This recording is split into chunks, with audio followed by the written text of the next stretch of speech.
Welcome back to Healing, Hope, and Health. Hospice of Washington County is quickly approaching that time of year again when its bereavement team begins planning for Camp Hope and Cope. Camp Hope and Cope is a special one-day camp experience for children between the ages of 6 and 13 who have experienced the death of a loved one. Each camper is paired with a big buddy, a specially trained adult volunteer who's there to be a friend to the child and help them through their grief as they participate in a variety of fun and therapeutic activities. It's my pleasure to introduce one such pair of buddies, big buddy Tim Berry and his little buddy Bryson Jenkins. Tim Berry works at Hospice of Washington County and also volunteers at Camp Hope and Cope. Tim received his nursing degree from Southern Adventist University in 2004 and for 4 years worked as a cardiac and pulmonary telemetry nurse. Since joining HWC in 2008, Tim has earned his hospice and palliative nurse certification and has held a variety of important positions. He currently serves as the organization's quality, education, and compliance manager. His little buddy is 8-year-old Bryson Jenkins. Unfortunately, Bryson has experienced the loss and has had to deal with grief. But fortunately, however, he's had the opportunity to attend Camp Hope and Cope, where he experienced healing, encouragement, and the support of others. Bryson and Tim join us today to talk about their experience with Camp Hope and Cope and to invite others who might benefit to attend this year's camp. Thank you both for being here. Thank you. I'm glad you're here. Bryson, can we start with you? Maybe you could tell us, first of all, how old you are and what grade you're in and where you go to school. I go to Fountaindale. I'm 8 years old and I'm in 3rd grade. 3rd grade. And what's your teacher's name? Miss Reed. Okay, all right. Will she be watching? Is your teacher going to watch you on the show? We hope so, right? Okay. Tim, it's my understanding that you volunteered at Camp Hope and Cope for several years. What is it about Camp Hope and Cope that makes you want to come back year after year? Well, there are a lot of things. They do a very good job setting everything up, providing a lot of activities, a lot of fun events, and a lot of events that allow us to address our grief. One of the things that most inspires me about the camp is the kids.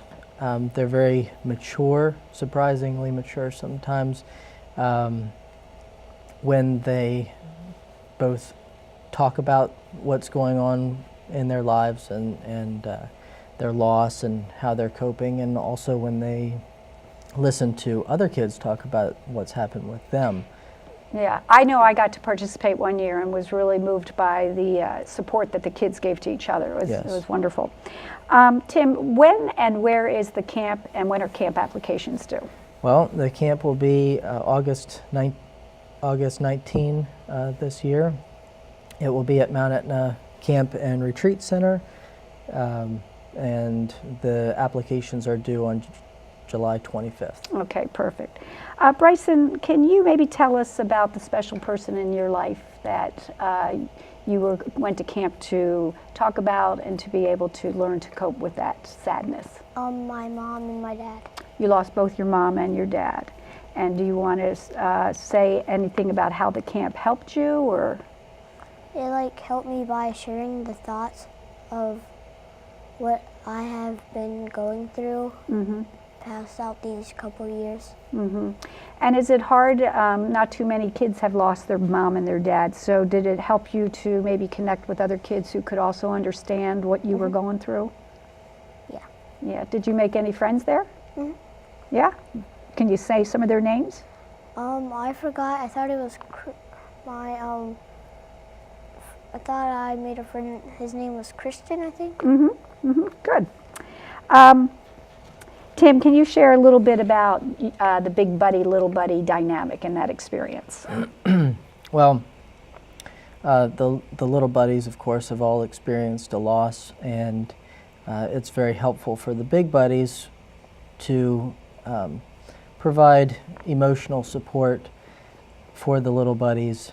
Additionally, I think every single big buddy has experienced a loss of some kind also.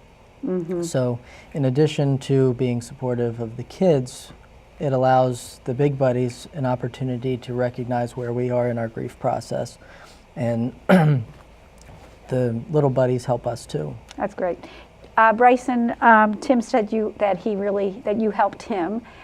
How did he help you? What's so good about him? Like he would, like on our way to camp, and he would ride next to me, and we would like talk the whole way. And whenever we would like go like explore the museum, we would like, wouldn't we write down features on a paper about a the scavenger animals? hunt. Yeah. And whenever like I need to talk about something, he would be there. That's great. That's great. Well, I'm glad he was there for you. Just to wrap it up real quickly, Tim, I was wondering, it sounds like this has been a nice relationship for the two of you. Will you continue to, you've continued to stay in touch after camp? Yes, right now we're planning to do a 5K together. Wow. We already have done one with his school, and we'll be doing another one in May. Well, that's great. And he's in baseball. He's won a couple games already, and I'm planning to come to watch him play some games too. Well, I'm glad and grateful to both of you for being here today. Thank you for talking about Camp Hope and Cope. Thank you. Thank you. I'm grateful to Tim and Bryson for informing us about Camp Hope and Cope, a camp where children find out that they're not alone, that there are other children who have experienced the death of a loved one, where campers are supported as they both grieve and heal, where they are encouraged to remember the past and speak the names of those they love, but also gently guided to move forward in the future. Remember, Camp Cope and Hope will be held on August 19th, and applications are due on the 25th. If you know a child who would benefit, please contact Kathy Campbell, Manager of Bereavement Services at Hospice of Washington County at 301-791-6360. Stay tuned. I'll be right back after this short commercial break.